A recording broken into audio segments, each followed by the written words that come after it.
Planeta, Baixada Fluminense. Época, início dos anos 80. O nosso herói não está lutando contra a poluição, mas está lá na sua TV, assistindo a TVS e está assistindo o Spectrum Man. Ele gosta do Spectrum Man, da ação, das lutas, dos monstros, mas ao mesmo tempo ele se choca um pouco com o realismo da série. Realismo, poderia dizer alguém, uma série de monstros e um ciborgue combatendo esses monstros, onde está o realismo?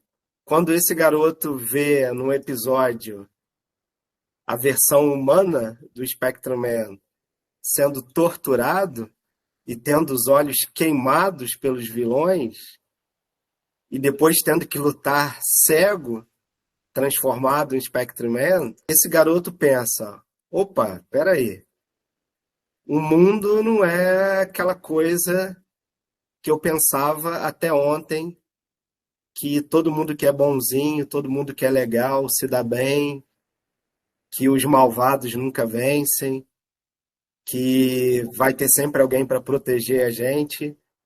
Então, o nosso herói Mirim descobre que a realidade não é bem assim. E quem ensinou a ele isso? Uma série de monstros, de um ciborgue lutando contra esses monstros. Férias de verão de 1981. O herói Mirim aqui tinha 6 anos de idade e chega no fim de semana na casa do seu primo Marcelo, onde ele sempre ia para as aventuras no quintal. E o meu primo Marcelo está empolgadíssimo contando sobre o novo herói da TV. Aquele herói que enfrenta um monstro que sai do mar, que tem vários tentáculos e lança gás venenoso, e que o herói é um robô que voa e atira um raio que desintegra o monstro, que parece um arco-íris. E eu, cara, que negócio é esse que esse cara tá falando? Mas parece ser muito bom. E esse herói é o Spectrum-Man, que cada um falava de um jeito na época. Spectrum-Man, Spectrum-Man, cada um falava de um jeito. Eu não tinha visto esse negócio, porque ele estreou numa terça-feira à noite, dia 15 de janeiro de 1981. Claro que eu não lembro dessa data, eu pesquisei. E o meu primo tinha visto e me contou. Estreou na Record, na combalida Record, no horário da novela das 7 da Globo. Muito difícil de ver. Não que eu assistisse a novela das 7, mas eu era uma criança rueira, então eu não fiquei sabendo.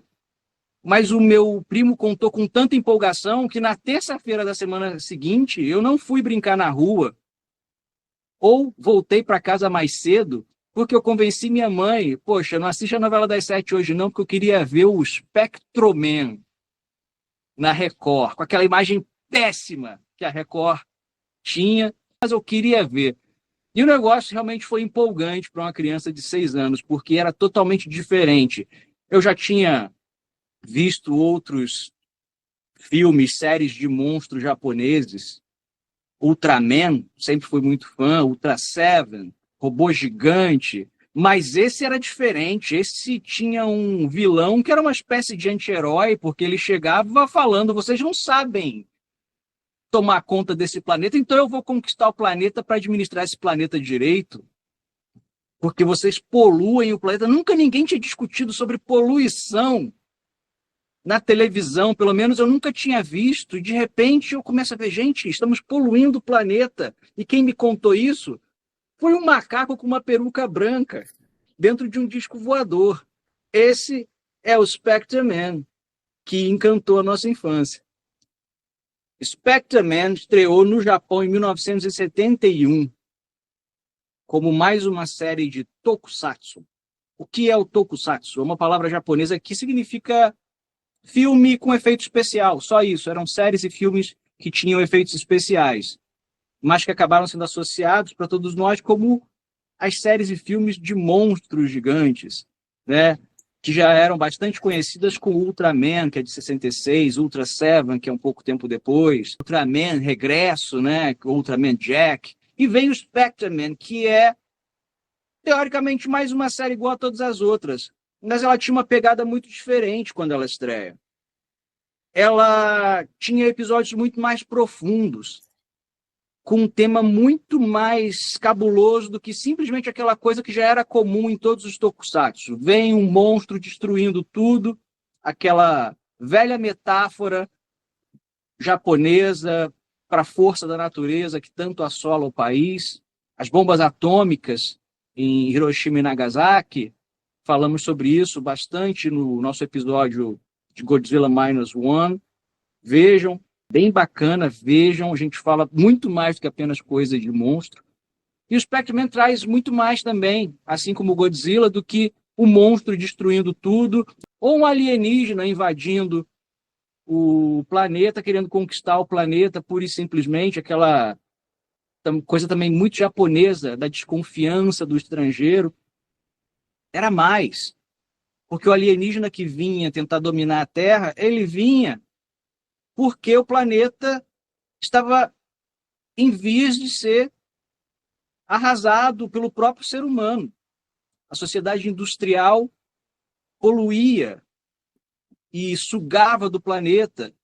E em 1971 vem essa série para crianças discutindo isso.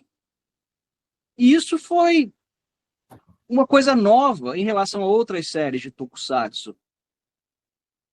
E a partir daí a série teve até uma vida consideravelmente longa, 63 episódios, para essas séries que normalmente não são muito longas, é bastante coisa. Foi para os Estados Unidos, os americanos gostaram bastante da série, tanto que fizeram trilha sonora nova, bastante rock and roll, aliás. 3 anos depois, chegar nos Estados Unidos, em 81, chega no Brasil pela Record, fica 1 ano na Record, tem pouca audiência, porque a Record tinha pouca audiência, mas aí ela vai para a TVS do Silvio Santos, que logo depois se chamaria Sistema Brasileiro de Televisão, SBT, e passa a ter muito sucesso, passando no programa do Bozo. E essa é a história dessa série estranha, chamada Spectreman, mas que fez muito sucesso aqui no Brasil, para pessoas que hoje têm em torno dos 50 anos e cresceram vendo esse androide, ciborgue, essa coisa esquisita, mas tão humana como o Spectreman. E vamos falar sobre essa humanidade da série. E uma coisa importante da série é que o Dr. Goring, que é esse alienígena invasor, ele fabricava os seus monstros a partir de lixo, né? A partir de lixo industrial e etc. E tem a coisa também que eu acho que difere, não sei se você vai concordar, Vitor, bastante do Ultraman, por exemplo. Do Ultraman, basicamente, todos os episódios terminam bem, né? Com exceção do último episódio do primeiro Ultraman, os episódios terminam bem. E aqui no Spectreman a coisa é bem diferente, né? Nem sempre o Spectreman se dá bem no final. Às vezes alguém tem que se sacrificar, alguém inocente tem que morrer. Então a série tem esse tom bem mais sombrio, né, do que produtos similares, né, do Japão. Alguns episódios de Spectreman são assustadores. Eu já vi uma pessoa escrever em algum lugar da internet, que eu não vou lembrar onde, e eu concordo plenamente, que tinha um quê de filme de terror B, com aquele clima. A própria fotografia do Spectreman tende a ser bem mais escura que a do Ultraman. Frequentemente você tem cenas de ação que são à noite, né? Então aqueles olhos brilhantes do monstro aparecendo. A trilha sonora é sombria. O Spectreman é uma espécie de mistura de tokusatsu com um filme de terror dos Estados Unidos, B. Isso é uma característica extremamente interessante, que faz com que, para uma série infantil, fosse aterrorizante. Há episódios como o episódio daquela família que fica com as orelhas gigantes. e viram tipo uns zumbis, é uma coisa assustadora, né? E até mesmo porque o Spectreman tem os dominantes, né? Que são os chefes do Spectreman. O Spectreman não age sozinho, né? Ele presta contas aos dominantes. Então, tem episódio que os dominantes falam assim: ah, essa família aí humana tá contaminada, cara, vai lá e mata eles, antes que eles contaminem outros. Então é simples assim, vai lá e mata aquela família. Uma coisa assim que, por exemplo, séries adultas estadunidenses demoraram a trazer esse tipo de dilema moral, né? A gente vê isso muito na série 24 Horas. E os japoneses, pela sua história, né? Que é uma história muito mais sofrida do que a dos Estados Unidos, eles já colocavam esses dilemas morais numa série infantil, lá no início dos anos 70. Isso é uma característica do Japão, né? A gente tem aquele famoso desenho Marcos, você lembra disso, Evandro? Sim, sim. Que era um órfão que saía atrás da mãe dele. Nossa, aquele desenho era terrível, terrível, terrível. A versão do Pinóquio Sim, japonesa era de uma crueldade. O Spectre pega tudo isso e eleva ao cubo. Porque ele tem aquela coisa, olha só, o planeta não é bonito, o planeta é feio. Já começa por aí. O planeta Terra é feio, o alienígena tem uma certa razão. O problema do alienígena é que a maneira como ele quer fazer é muito violenta e muito autoritária.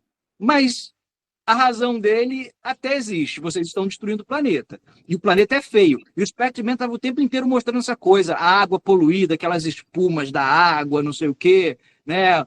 O lixo industrial, a poluição. Então você tinha um monstro que lançava gás venenoso, que contaminava as famílias, que transformava essa foto aqui minha, desse episódio aqui, que é até um dos mais dramáticos, que é um pai de família que é transformado num monstro de sucata, né? E o Spectreman, ele é um ciborgue, então ele não tem coração, mas ao mesmo tempo ele se apega ao ser humano.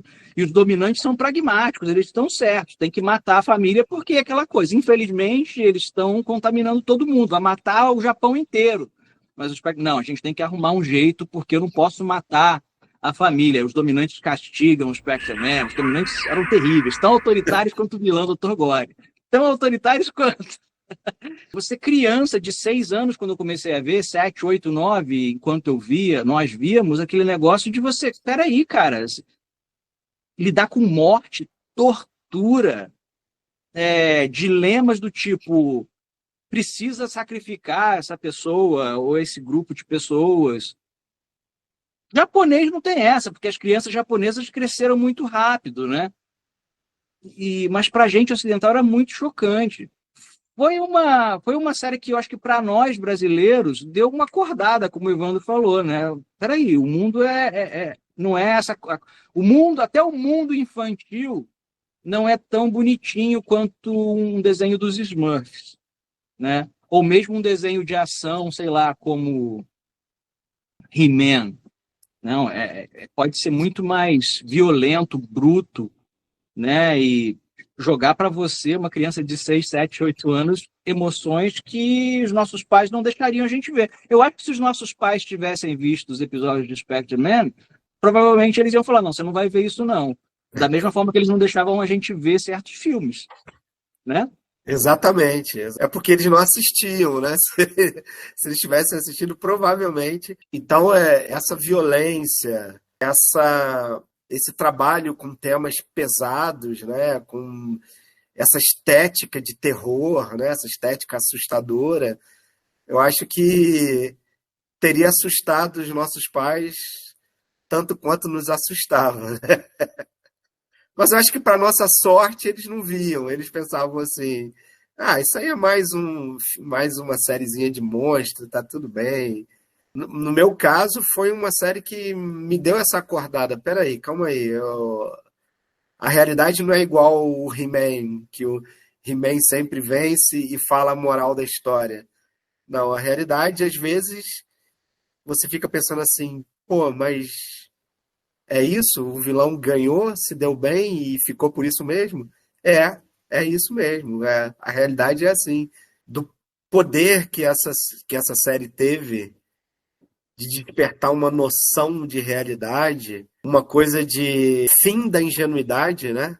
De você ser despertado para que a realidade tenha o seu lado feio, né? Eu acho que outras séries que aparentemente eram similares, elas não tiveram esse mesmo poder de uma fantasia te despertando para a realidade dura, nua e crua. Eu acho que o Spectreman tem características muito peculiares, que são, em 1971, e no nosso caso mesmo, em 1981, quando começou a passar no Brasil, 10 anos depois, ninguém estava preocupado com, pelo menos não o grande público, não a grande mídia, estava preocupado com o planeta. Hoje, em 2024, nós sabemos que isso é uma questão urgente, urgentíssima. A geração alfa pode não chegar aos 30 anos de idade. O planeta pode estar inabitável em 2050, e isso não é um exagero.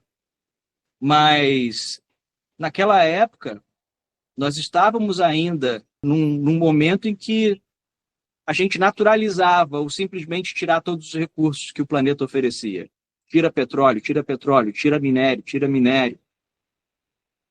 Toda a tecnologia maravilhosa que esses recursos estão dando para a gente, conseguir construir grandes cidades como Tóquio, ou São Paulo aqui, ou Nova York, construir essas máquinas fantásticas como o trem-bala dos japoneses, o primeiro trem de alta velocidade do mundo. Mas e o preço disso? E o ar que a gente respira? E os animais que já estão nascendo com problemas? A gente tinha na década de 80 Cubatão, lembra, Evandro? Isso. A cidade mais poluída do mundo.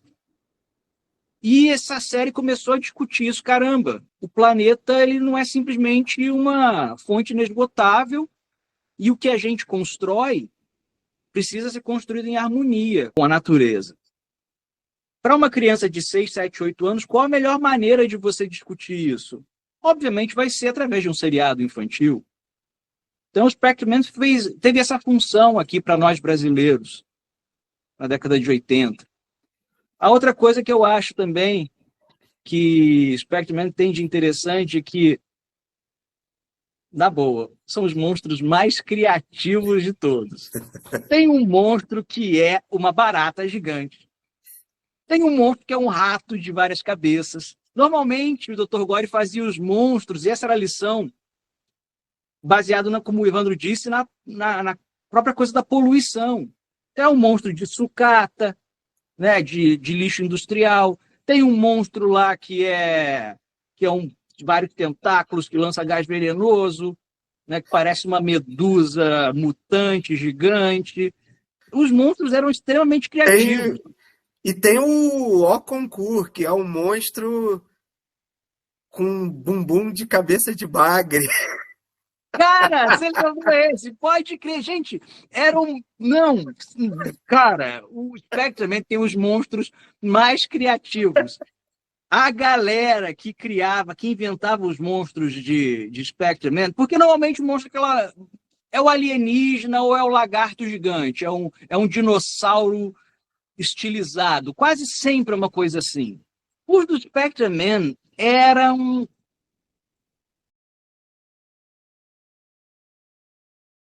monstros muito esquisitos, muito esquisitos.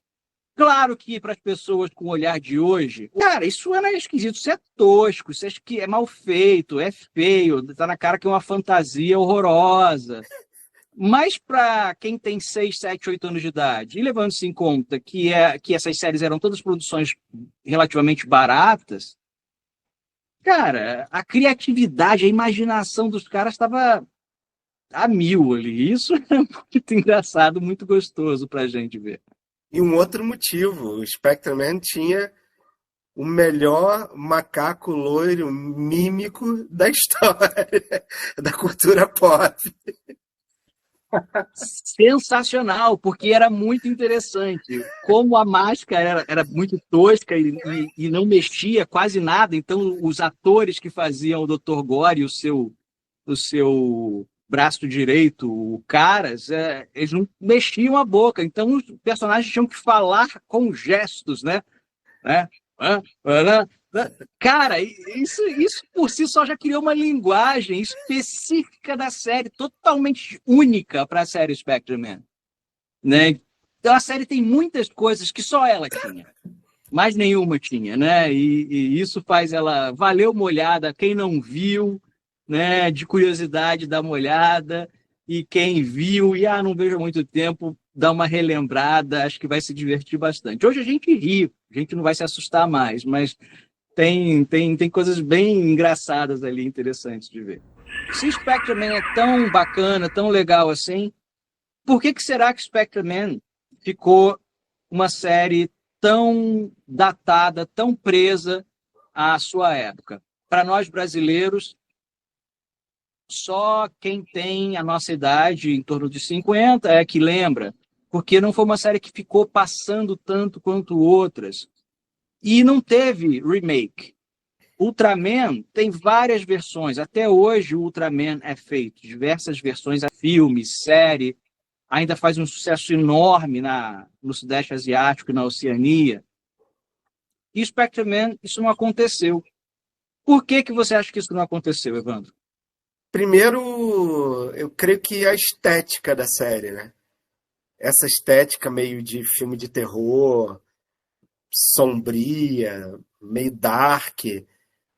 Não sei se ela seria pop o suficiente, né? E até mesmo dos roteiros serem tão pesados, eu acho que isso pode ter sido determinante para que a série não tivesse continuações, remakes. É uma série que também ela não foi pensada como uma franquia. Então, porque no final, vai um spoiler aqui, o Dr. Goren se mata. Então, acabou a história, né? A missão do Spectreman tá cumprida.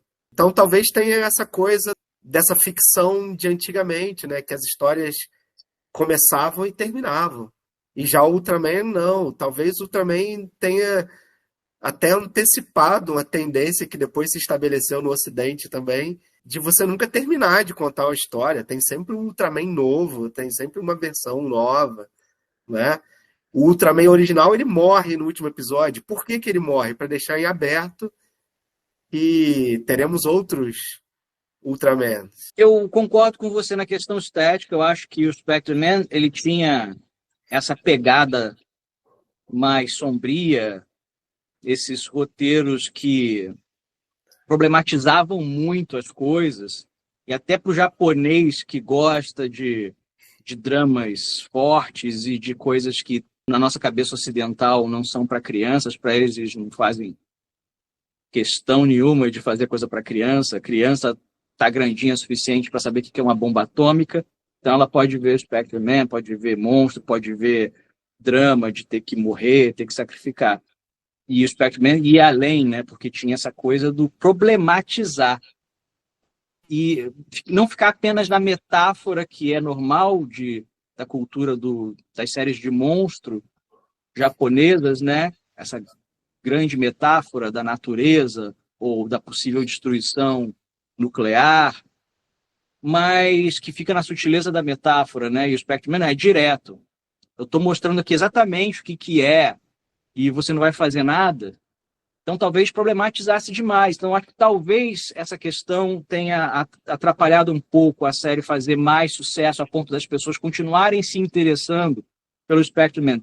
Talvez, hoje em dia, o Spectreman fizesse mais sentido, porque hoje se discute muito mais o assunto que o Spectreman discutia do que naquela época. Foi meio pioneiro, né? Uma série de televisão que está discutindo ecologia. Mas eu acho que tem uma outra coisa. Muita gente deve estar assistindo agora a gente falar do Spectreman e falar o que esses caras estão vendo em Spectreman. Porque Spectreman era tosco demais. Spectreman parece que foi feito assim com dinheiro do cofrinho do cara. Assim. Então, Ultraman tinha efeitos especiais que hoje não impressionam. Mas se você pensa que Ultraman é de 1966, Os efeitos especiais eram extraordinários. Aqueles raios luminosos lá que saíam da mão do Ultraman, aqueles efeitos para a época eram excelentes. Spectreman, ele ia tirar o raio, cortava e era um desenho da mão dele, obviamente um desenho com um raiozinho desenhado saindo, né? Ele ia se transformar, era um desenho, né? Era um desenho animado.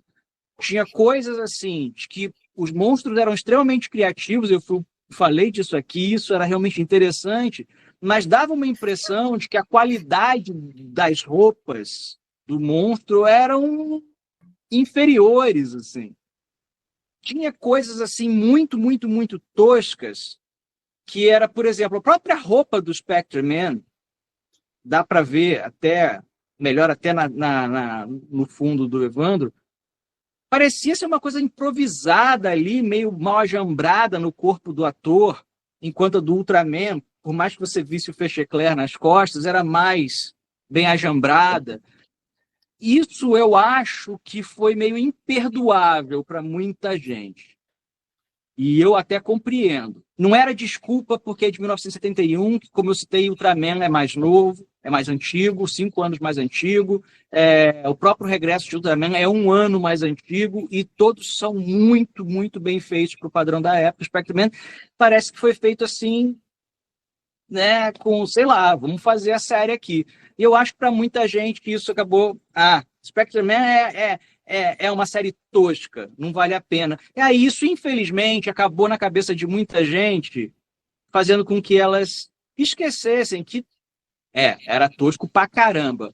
Mas, putz, cara, mas tinha umas coisas bem interessantes que dava para ver aí. Eu acho que tem um pouco disso, infelizmente. Isso me lembra uma discussão, né? Quando saiu o Toy Story, o primeiro Toy Story, eu me lembro de ter lido um crítico de cinema dizendo: galera, não interessa se foi feito num computador ou se a animação foi feita num giz, num quadro negro. O que importa é o roteiro, é a história ser boa. Então eu acho que o Spectreman era uma série que apostava muito no roteiro. Apostava muito nessa coisa de problematizar, de questionar, né? E não apostava tanto assim nos efeitos especiais, na parte visual. Tinha lá a parte interna de umas naves lá, que era aquele degradado de ovos pintado.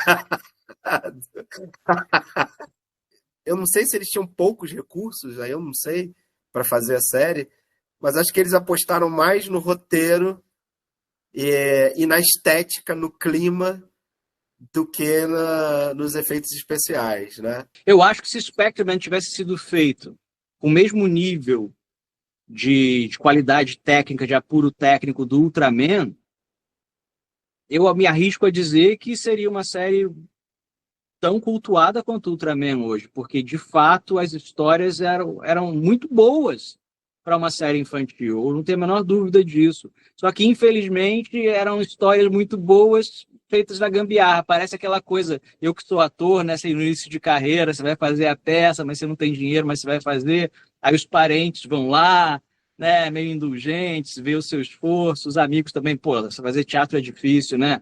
E aí você está começando a carreira, então deu para ver que você não tinha dinheiro para um figurino bacana, para um cenário bacana, mas pelo menos vocês são bons, a peça é boa e vocês estão bem em cena. Mas se você encontra o ator na mesma situação 10 anos depois, fracassado.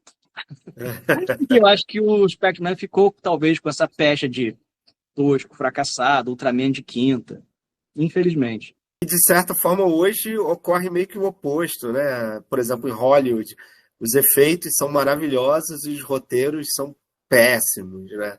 Acho que se eu tiver que escolher, eu prefiro ver a nave com um engradado de ovo pintado de cinza, mas com roteiro bom, do que os efeitos especiais maravilhosos e roteiro porcaria, sei lá. Não, eu concordo com você. Eu acho que é uma questão que vale até um outro vídeo. A gente discute isso bastante aqui, sobre como as pessoas estão... A gente está vivendo uma época da pressa, né? As pessoas não aguentam ver um vídeo de 1 minuto. A maioria das pessoas não estão vendo o nosso vídeo aqui até agora, né? As pessoas não têm paciência para ver. A pessoa prefere ver o negócio acelerado quando vê. É tudo muito rápido, tudo muito para digerir rápido. Então, aí é complicado. Eu, até hoje, isso não é saudosismo, é uma vontade de poder ainda apreciar as coisas. Eu prefiro ver um filme de terror B da década de 60, tem vários canais do YouTube aqui que colocam à disposição, com aquele clima, mesmo que a qualidade seja um filme B, do que assistir esses novos filmes de terror, que com raras exceções são tudo mais do mesmo. Eu já desisti disso, eu acredito que você também. A gente não consegue aqui, nós com 50 anos, entrar em comunicação com pessoas que estão hoje com 25, né? Talvez nem com 30. Mas se alguém por acaso assistir, refletir um pouco sobre isso, procurar. Será que a gente não está perdendo a qualidade e até o tempo que a gente se dá para sentar e apreciar alguma coisa? E aí, não estou falando do Spectrum mais, estou falando de tudo. Porque o Spectrum você pode até dar desculpa, eu posso assistir outras coisas que tem uma qualidade técnica e também tem bons roteiros. Ok, beleza. Mas você está fazendo isso? Ou será que a gente também, porque até gente de 50 anos também está caindo na armadilha do fazer as coisas rápidas, as pessoas estão perdendo a concentração, até pessoas mais velhas, né, de assistir as coisas com calma, sentar, ouvir uma música, né, enquanto toma um café, enquanto toma uma cerveja, enquanto, né, está simplesmente sentado meditando, sentar para assistir um filme ou uma série com calma, ou um vídeo do YouTube que seja, né? Então, o Spectrum pode deixar essa reflexão também. Essa exigência de sempre efeitos especiais ótimos e deixando o roteiro em segundo plano, ela fala muito também, já que a gente está falando aqui de um seriado infantil, né, de como nós estamos perdendo aquela característica infantil que era tão legal. Talvez a infância de hoje já não tenha da mesma forma que nós tínhamos, né? Como até você me disse uma vez de uma criança estar no quarto dela, em casa, e para ela aquele quarto é um submarino, né? Então, nós estamos perdendo essa capacidade, né? Poxa, se não tiver ali um efeito especial perfeito me convencendo, eu não sou capaz de usar a minha imaginação e me colocar naquela história. Se a história é boa, eu vou embarcar. Enquanto vocês estão refletindo aí, clica ali no like, que isso faz toda a diferença para o vídeo ser mais visto, ser mais entregue pelo YouTube. Inscreva-se no canal se ainda não for, porque precisamos de mais gente, queremos falar com as pessoas, não estamos fazendo esses vídeos só para nós aqui. Divulgue, mostre para os amigos e dê uma olhadinha no Spectrum Man, quem sabe você se diverte tanto quanto a gente se divertia. Valeu! Pa pa pa pa pa pa chururu.